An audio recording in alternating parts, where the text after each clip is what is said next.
Shalom, Bapak Ibu yang terkasih dalam Tuhan, selamat hari Natal, puji Tuhan. Hari ini adalah bulan Desember, kita percaya semarak Natal selalu menyertai setiap kita. Puji Tuhan Bapak Ibu, salam sejahtera, kembali kita bisa berjumpa untuk saya sampaikan firman Tuhan. Saya percaya firman Tuhan hari ini menguatkan kita, memulihkan kita. Berkenaan dengan hari Natal Bapak Ibu sangat luar biasa saudaraku. Adapun tema yang akan saya khotbahkan adalah tanda-tanda nyata yang menyertai datangnya Mesias ke dunia. Tanda-tanda nyata yang menyertai datangnya Mesias ke dunia. Bagi saya pribadi Bapak Ibu, kedatangan Juru Selamat adalah sangat spesial, sangat amat luar biasa. Mungkin hal yang sama juga Bapak Ibu rasakan hal tersebut. Kalau tidak demikian Bapak Ibu, maka nilai Natal bagi Bapak Ibu, bagi kita hanya sekedar perayaan biasa. Tanda-tanda apa yang menyertai datangnya Mesias ke dunia? Sebelumnya saya berdoa terlebih dahulu. Terpujilah namamu Bapa Surgawi di dalam nama Tuhan Yesus Kristus. Hari ini kami bersyukur Tuhan kembali untuk boleh mendengar firman-Mu dan kembali dikuatkan dengan firman-Mu. Kali ini kami berbicara soal datangnya Mesias ke dunia atau datangnya Juru Selamat manusia ke dunia yang disertai tanda-tanda yang nyata. Berkati Tuhan pemberitaan firman-Mu ini. Dalam nama Tuhan Yesus kami berdoa mengucap syukur. Haleluya. Amin. Puji Tuhan. Bapak Ibu yang terkasih di dalam Tuhan. Tadi saya katakan di awal, bagi saya peristiwa Natal adalah peristiwa yang sangat amat luar biasa. Dan itu bukan peristiwa saudaraku yang biasa-biasa saja. Di mana letak luar biasanya dalam hal ini Bapak Ibu? Karena ada tanda-tanda yang jelas, ada tanda-tanda yang nyata di dalam hal tersebut. Jadi Mesias datang ke dunia itu tidak sekonyong-konyong. Tidak dengan tiba-tiba begitu Bapak Ibu. Ada tanda-tanda terlebih dahulu, tanda nubuatan oleh para nabi sebelum-sebelumnya. Nabi Yeremia, Nabi Yesaya, sudah ratusan tahun sebelumnya Mesias akan turun ke dunia. Puji Tuhan Bapak Ibu. Saya mendapatkan beberapa hal juga dalam hal ini, tanda-tanda yang nyata saudaraku datangnya Mesias ke dunia. Yang pertama adalah tanda dari alam semesta. Tanda dari alam semesta. Saya ambil dalam Injil Matius pasal 2. Injil Matius pasal 2 ayat 1 dan 2. Sesudah Yesus dilahirkan di Bethlehem di tanah Yudea pada zaman Raja Herodes, datanglah orang-orang Majus dari timur ke Yerusalem dan bertanya-tanya, di manakah dia, raja orang Yahudi yang baru dilahirkan itu? Kami telah melihat bintangnya di timur dan kami datang untuk menyembah dia. Puji Tuhan, haleluya. Bapak Ibu yang terkasih di dalam Tuhan, tanda yang pertama adalah tanda alam semesta. Orang Majus, saudaraku, dari jarak ke Bethlehem itu adalah 1000-an kilometer. Dan mereka ini adalah ahli-ahli astronomi, perbintangan.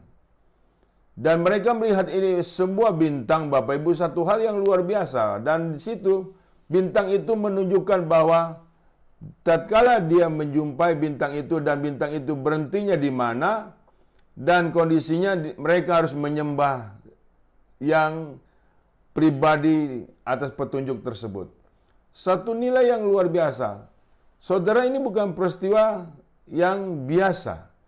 Bayangkan Bapak Ibu, orang Majus itu kalau dilihat sekarang itu orang Irak, dari negara Irak ke Bethlehem itu ribuan kilometer mereka berjalan. Kalau tanda ini tidak kuat Bapak Ibu, mana bisa mereka mempercayai dalam hal tersebut? Jadi tanda alam semesta ini bukannya dongeng. Sampai sekarang bukti otentiknya ada, saudaraku, bahwa dilihat secara literatur bahwa di Bethlehem ada literatur dari negeri Persia. Di sana, saudaraku, bisa terlihat bahwa dahulu kala pernah orang Persia mengunjungi Bethlehem, di mana Yesus atau Yerusalem itu dilahirkan. Puji Tuhan, Bapak Ibu. Bagi saya pribadi ini tanda yang luar biasa. Tanda spektakuler, Bapak Ibu. Tanda yang luar biasa. Tanda yang membuat iman saya kuat bahwa Mesias atau Juru Selamat sudah datang ke dunia untuk menyelamatkan setiap kita. Bapak Ibu, sangat disayangkan bahwa tanda-tanda ini, saudara, banyak orang tidak percaya. Lebih mempercayai tanda-tanda yang tidak jelas. Mempercayai kepercayaan yang tidak jelas, Bapak Ibu. Tidak seperti ini. Ini bukan pemberitaan dongeng. Ini pemberitaan fakta nyata, saudaraku. Bahwa Mesias turun ke dunia di Bethlehem itu ada tanda alam semesta yang luar biasa. Tanda alam semesta ini, saudaraku, saya baca Matius 2 ayat 10-nya sampai 11. Ketika mereka melihat bintang itu, sangat bersukacitalah mereka. Maka masuklah mereka ke dalam rumah itu dan melihat anak itu bersama Maria ibunya. Lalu sujud menyembahnya. Mereka pun membuka tempat harta bendanya dan mempersembahkan persembahan kepadanya, yaitu emas, kemenyan, dan mur. Sangat jelas sekali. Saudara, sangat disayangkan tatkala kita sudah menerima Kristus Yesus sebagai Mesias, sebagai Juru Selamat, kemudian murtad. Sangat sayang sekali, Bapak Ibu. Perkuatlah imanmu terus menerus bahwa kedatangan Mesias, kedatangan Juru Selamat ke dunia ini sudah terjadi 2000 tahun yang lalu kurang lebih. Dan disitulah kita mendapatkan keselamatan yang kekal dari Tuhan Yesus Kristus. Itu satu nilai bukan isapan jempol. Satu nilai bukan cerita dongeng dari nenek-nenek moyang bangsa Israel atau bangsa lain. Tetapi memang nyata keadaan kondisinya, Bapak Ibu, terjadi. Faktanya otentik. Kalau Bapak Ibu ada berkat, silakan ke Israel. Silakan ke Bethlehem. Itu bukan fakta bohong, Bapak Ibu. Jadi sangat jelas di sini fakta alam semesta, bukti nyata turunnya Mesias ke dunia sebagai juru selamat manusia. Bagi yang percaya diselamatkan, bagi yang tidak percaya tidak diselamatkan alias binasa. Tinggal kita yang memutuskan tetap di dalam Yesus Kristus atau mau keluar dari Yesus Kristus. Amin, saudaraku. Jadi tanda ini sudah jelas. Tanda alam yang kedua, Bapak Ibu, pernah pun didapat oleh Rasul Paulus. Tanda dari alam semesta. Kisah Rasul 9 ayat 1 sampai 5. Sementara itu berkobar-kobar hati Saulus untuk mengancam dan membunuh murid-murid Tuhan. Ia menghadap imam besar dan meminta surat kuasa daripadanya untuk dibawa kepada majelis-majelis Yahudi di Damsyik, supaya jika ia menemukan laki-laki atau perempuan yang mengikuti jalan Tuhan, ia menangkap mereka dan membawa mereka ke Yerusalem. Dalam perjalanan ke Damsyik, ketika ia sudah dekat kota itu, tiba-tiba cahaya memancar dari langit mengelilingi dia. Ia rebah ke tanah dan kedengaranlah olehnya suatu suara yang berkata kepadanya, "Saulus, Saulus, mengapa engkau menganiaya aku?" Jawab Saulus, "Siapakah engkau, Tuhan?" Katanya, "Akulah Yesus yang kau aniaya." Saudara lihat, tanda alam juga menyertai Mesias, menyertai Juru Selamat. Dan ini didapat oleh Rasul Paulus. Rasul Paulus cikal bakal bertobatnya di situ, Bapak Ibu. Dia mendapatkan sinar kemuliaan Tuhan, rebah ke tanah, matanya sempat buta 3 hari. Dari situ ada suara yang dia dengar, "Saulus, Saulus, mengapa engkau aniaya aku?" Jadi dari situlah Paulus mengerti bahwa Yesus Kristus adalah Mesias. Yesus Kristus adalah Immanuel, Tuhan yang menyertai umatnya. Satu nilai kebanggaan yang luar biasa seharusnya, Bapak Ibu, bagi orang-orang Kristen. Kita disertai Tuhan loh Bapak Ibu. Itu sebuah nilai kebanggaan dari apapun dan dari siapapun. Seharusnya demikian. Tetapi mana kebanggaannya? Tatkala banyak orang Kristen kedukun, banyak orang Kristen meramal nasib. Saudara, itu satu bentuk kebodohan yang sangat luar biasa. Iya kan? Jikalau mempercayai yang bukan daripada Kristus, mempercayai yang dari nilai-nilai kuasa kegelapan, kita harus tetap di dalam terangnya yang ajaib, di dalam Yesus Kristus. Jadi tanda alam ini nggak bisa dibantah dan tidak terbantahkan. Orang mau ngomong apa soal Yesus Kristus, ada yang tidak percaya, ada yang ngejek segala macam. Bagi saya tidak pusing. Karena secara pribadi saya cukup tanda alam semesta yang saya baca dari firman Tuhan. Iya kan, yang menyertai seluruh umat Tuhan yang bagi orang yang percaya. Kalau kita tidak percaya, rugi besar. Makanya jangan menjadi orang Kristen KTP. Jangan menjadi orang Kristen yang tidak mendasar dan tidak mempunyai dasar yang kuat, pondasi yang kuat. Engkau akan murtad. Engkau punya dasar yang kuat, pondasi yang kuat. Mau bukti apa lagi dalam hal tersebut bahwa Yesus adalah Mesias, Yesus adalah Juru Selamat, Yesus adalah Allah Immanuel. Puji Tuhan, saudaraku. Makanya dalam pemberitaan firman, Paulus jelas mengatakan, aku bukan diajar oleh manusia. Di Galatia 1 ayat 11 sampai 13, demikian firman Tuhan. Ayat 11 sampai 12, sebab aku menegaskan kepadamu, saudara-saudaraku, bahwa Injil yang kuberitakan itu bukanlah Injil manusia. Karena aku bukan menerimanya dari manusia, dan bukan manusia yang mengajarkannya kepadaku, tetapi aku menerimanya oleh penyataan Yesus Kristus. Puji Tuhan. Jadi Injil yang diberitakan oleh Rasul Paulus adalah didapat dari penyataan Yesus Kristus. Jadi Paulus langsung diajar oleh Roh Kudus mengenai Injil adalah kekuatan setiap orang percaya dalam keselamatan dengan Yesus Kristus. Puji Tuhan Bapak Ibu. Jadi saudaraku, tanda alam sudah kita dapat sebagai tanda yang nyata turunnya Mesias ke dunia. Kemudian kita lihat tanda yang kedua, tanda dari Alkitab. Tanda dari Alkitab, Matius 2 ayat 3 sampai 6. Ketika Raja Herodes mendengar hal itu, terkejutlah ia beserta seluruh Yerusalem. Maka dikumpulkannya semua imam, kepala dan ahli Taurat bangsa Yahudi. Lalu dimintanya keterangan dari mereka di mana Mesias akan dilahirkan. Mereka berkata kepadanya, di Bethlehem di tanah Yudea, karena demikianlah ada tertulis dalam kitab Nabi.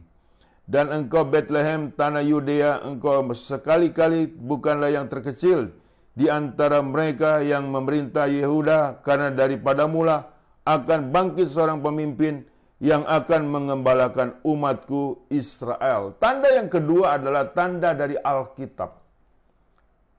Ini dukungan yang sangat kuat. Ini dukungan yang sangat tegas, yang sangat jelas. Iya kan? Saudaraku, Alkitab adalah firman Allah. Alkitab adalah perkataan kuasa Allah. Jadi tanda kitab saja sudah sangat jelas. sudah dinyatakan dalam hal itu. Bahkan di Mika pasal 5 ayat 2 sampai 4. Tetapi engkau, hai Bethlehem Efrata, hai yang terkecil di antara kaum-kaum Yehuda, daripadamu akan bangkit bagiku seorang yang akan memerintah Israel, yang permulaannya sudah sejak purbakala, sejak dahulu kala. Sebab itu ia akan membiarkan mereka sampai waktu perempuan yang akan melahirkan telah melahirkan. Lalu selebihnya dari saudara-saudaranya akan kembali kepada orang Israel. Maka ia akan bertindak dan akan mengembalakan mereka dalam kekuatan Tuhan. Dalam kemegahan nama Tuhan Allahnya, mereka akan tinggal tetap, sebab sekarang ia menjadi besar sampai ke ujung bumi. Saudaraku, ribuan tahun yang lalu, saudaraku, sangat sudah jelas sekali bahwa menurut Alkitab, Yesus Kristus adalah Mesias. Yesus Kristus sudah turun ke dunia sebagai juru selamat. Tanda Alkitab sudah mendukung. Mau pakai tanda apa lagi Bapak Ibu? Iya tuh, mau pakai tanda apa lagi? Jadi jelas. Ya, jangan ragu-ragu Bapak Ibu. Mantapkan imanmu, hanya mempertuhankan Yesus Kristus satu-satunya. Tidak boleh ada Tuhan yang lain. Tidak boleh ada Tuhan yang lain. Jelas? Paham? Amin. Kalau tidak demikian Bapak Ibu, di mana letak kesetiaan kita? Saudara, jangan kita menyimpang dari jalan-jalan kebenaran. Jangan kita menyimpang dari jalan-jalan Tuhan. Sebab banyak yang saya dapat, orang Kristen kelakuannya Bapak Ibu masih mempercayai hal yang bukan dari Kristus. Ini sangat disayangkan Bapak Ibu. Allahmu adalah Allah yang cemburu. Karena kamu adalah milik Tuhan. Jangan berkhianat. Ada tabur tuai Bapak Ibu. Jadi mulai saat ini bagi yang masih memegang jimat-jimat, masih yang mempercayai yang bukan Kristus, harus ditanggalkan dan ditinggalkan. Jika tidak demikian, engkau akan binasa. Jadi jelas Bapak Ibu, tidak ada juru selamat yang lain kecuali Tuhan Yesus Kristus. Di kolong langit ini tidak ada nama lain yang di dalam nama tersebut manusia beroleh keselamatan. Kecuali di dalam nama Dia, nama Yesus Kristus, manusia bisa diselamatkan. Manusia boleh diselamatkan. Ada amin Bapak Ibu? Puji Tuhan. Seharusnya Bapak Ibu amin. Amin itu setuju dan dibawa sampai mati. Banyak orang Kristen ngomong uman amin, tetapi kondisinya berkhianat. Aminnya apa itu? Amin sebagai nilai kacangan. Amin tidak ada komitmen. Amin tidak ada satu nilai kesetiaan. Jangan bikin sembarangan amin loh Bapak Ibu. Nanti Bapak Ibu akan kena resikonya sendiri loh. Jangan main-main, jangan bercanda tentang iman kita kepada Yesus Kristus, saudaraku. Sangat jelas Bapak Ibu. Jadi sangat jelas bahwa tanda Alkitab itu sangat jelas sekali tertulis, tercatat sebelum-sebelumnya. Iya kan? Jadi tanda yang kedua kita sudah dapat, tanda akal budi. Tanda yang kedua adalah tanda Alkitab. Yang ketiga tanda dari akal budi. Tanda dari akal budi. Matius 2 ayat 7 sampai 8. Kemudian ayat 12. Matius 2 ayat 7. Lalu dengan diam-diam Herodes memanggil orang-orang Majus itu dan dengan teliti bertanya kepada mereka bila mana bintang itu nampak. Kemudian ia menyuruh mereka ke Betlehem, katanya, pergi dan selidikilah dengan seksama hal-hal mengenai anak itu, dan segera sesudah kamu menemukan dia, kabarkanlah kepadaku supaya aku pun datang menyembah dia. Sebenarnya Herodes Bapak Ibu akal budinya sudah mau menerima bahwa sebab dia menyelidiki, ya kan, bila manakah bahwa Mesias itu datang. Pergi dan selidikilah dengan seksama hal-hal mengenai anak itu, dan segera sesudah kamu menemukan dia, kabarkanlah kepadaku supaya aku datang menyembah dia. Akal budi saudaraku dari Herodes sebetulnya ingin menyembah Yesus Kristus.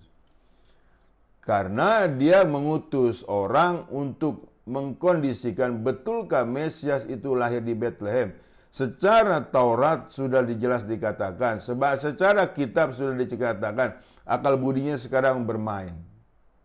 Tetapi saudaraku, ada hal motivasi yang kurang baik pada akhirnya. Karena Yesus itu dikatakan sebagai raja orang Yahudi. Dan dia sendiri adalah raja waktu itu dalam kondisi di dalam areal tersebut. Dan ini ada raja lagi yang lahir di areal kekuasaan Raja Herodes. Nah, muncullah sifat iri hati, sifat dengki, sifat jahat, sifat kedagingan. Sehingga pada akhirnya akal budinya mati Bapak Ibu. Dia matikan. Dan diumumkanlah sama Herodes bahwa setiap bayi yang berumur dari 0 sampai 2 tahun harus dibunuh.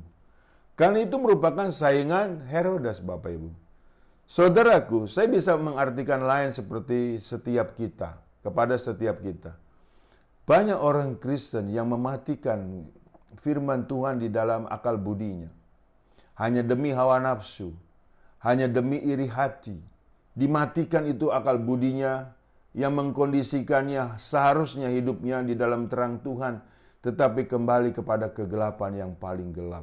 Sangat disayangkan karena membunuh nilai-nilai kebenaran yang ada di dalam dirinya. Membunuh firman Tuhan di dalam dirinya. Itu banyak terjadi atas orang Kristen sebenarnya Bapak Ibu.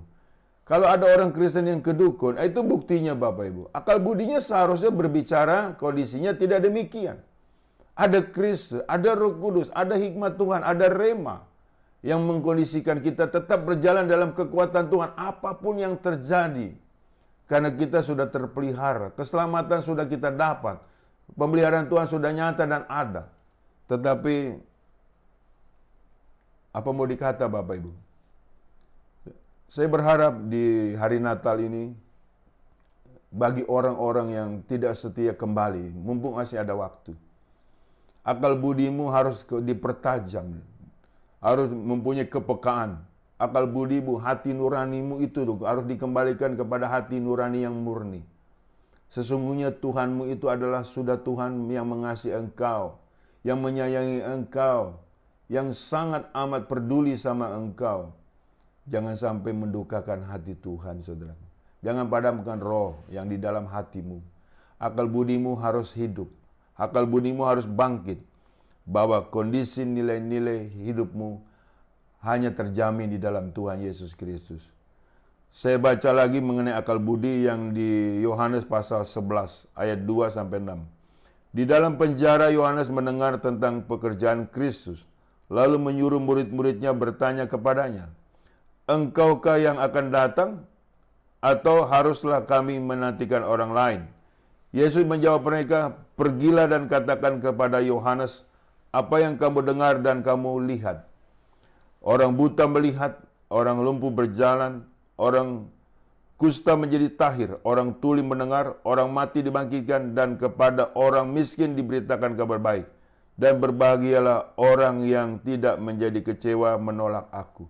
Nah ini pun demikian. Saudaraku, Yohanes mengutus 2 muridnya untuk menanyakan betulkah bahwa Yesus adalah Mesias. Yesus jelas mengatakan, bilang kepada Yohanes bahwa orang buta melihat, orang lumpuh berjalan, orang kusta menjadi tahir, orang sakit disembuhkan, orang buta melihat. Puji Tuhan. Jadi tanda-tanda kemesiasan Yesus Kristus di situ Bapak Ibu, itu tanda akal budi. Tanda akal budi. Saudara, kalau kita memiliki kepekaan, saya bilang sekali lagi, kalau kita memiliki kepekaan, tidak satu orang pun orang Kristen yang tidak mendapat mujizat. Tidak ada satu orang pun yang tidak mendapat mujizat. Pasti semua orang Kristen pasti telah mendapat mujizat. Telah mendapatkan kuasa Allah, kemesiasan Tuhan yang dalam bentuk kuasa mujizat yang baginya tidak ada mustahil. Saya sendiri punya penyakit jantung sembuh. Itu mujizat, saudaraku. Jadi jelas. Jadi ini tanda kemesiasan Kristus Yesus. Anak saya sendiri harusnya buta tapi tidak buta. Itu puji Tuhan. Tanda apa lagi yang jelas? Mungkin Bapak Ibu berkata, "Pak, setan juga bisa memberikan tanda." Betul. Tetapi kesudahannya adalah binasa. Di dalam Yesus kesudahannya hidup yang kekal. Pintar-pintarlah sedikit menjadi orang Kristen. Jangan ketipu oleh iblis yang menyamar sebagai malaikat terang, Bapak Ibu. Kita jangan sampai mau dibodohi oleh si jahat, saudaraku. Jadi jelas, ya si jahat juga mendemonstrasikan mujizat, tapi kenali, ujilah setiap roh. Kita paham kok yang dari mana yang dari Tuhan, dari mana yang dari si jahat. Kita paham betul itu, saudaraku. Harusnya demikian. Iya kan? Makanya setiap kita itu harus paham betul dengan tanda-tanda yang mengkondisikan bahwa Yesus adalah Mesias yang tak terbantahkan untuk sampai selama-lamanya. Kita pun demikian kondisinya. Berjalanlah dalam kuasa Tuhan. Berjalanlah dalam kasih Tuhan. Berjalanlah dalam mujizat Tuhan. Ada amin Bapak Ibu? Itulah yang menyertai hidup kita, seumur hidup kita, sepanjang umur kita. Sampai kesudahan zaman. Puji Tuhan. Tanda-tanda nyata yang menyertai Tuhan Yesus sebagai Mesias turun ke dunia itu sangat jelas, ada, nyata. Tidak perlu lagi diragukan. Saya berdoa untuk Bapak Ibu sekalian. Bapak Surgawi, aku sudah menyampaikan firman-Mu. Sangat jelas Tuhan Yesus, Engkau adalah Mesias, Juru Selamat kami, Juru Selamat manusia, Juru Selamat yang sudah turun ke dunia, yang menyelamatkan umatnya bagi yang percaya kepada Engkau. Terima kasih Tuhan, aku percaya firman-Mu tidak pernah kembali dengan sia-sia. Firman-Mu adalah pelita bagi kaki kami dan terang bagi jalan kami. Dalam nama Tuhan Yesus, aku sudah berdoa mengucap syukur. Haleluya. Amin. Bapak Ibu yang terkasih dalam Tuhan, terimalah berkat dari Allah Bapa, di dalam cinta kasih Tuhan kita Yesus Kristus, di dalam persekutuan dengan Roh Kudus-Nya yang selalu menyertai kita. Mulai dari saat ini sampai Maranatha, Tuhan datang kali yang kedua menyebut kita dalam kemuliaannya, dan kita pun layak menerima kemuliaan Tuhan dari kekal sampai kekal. Haleluya. Selamat hari Natal. Amin.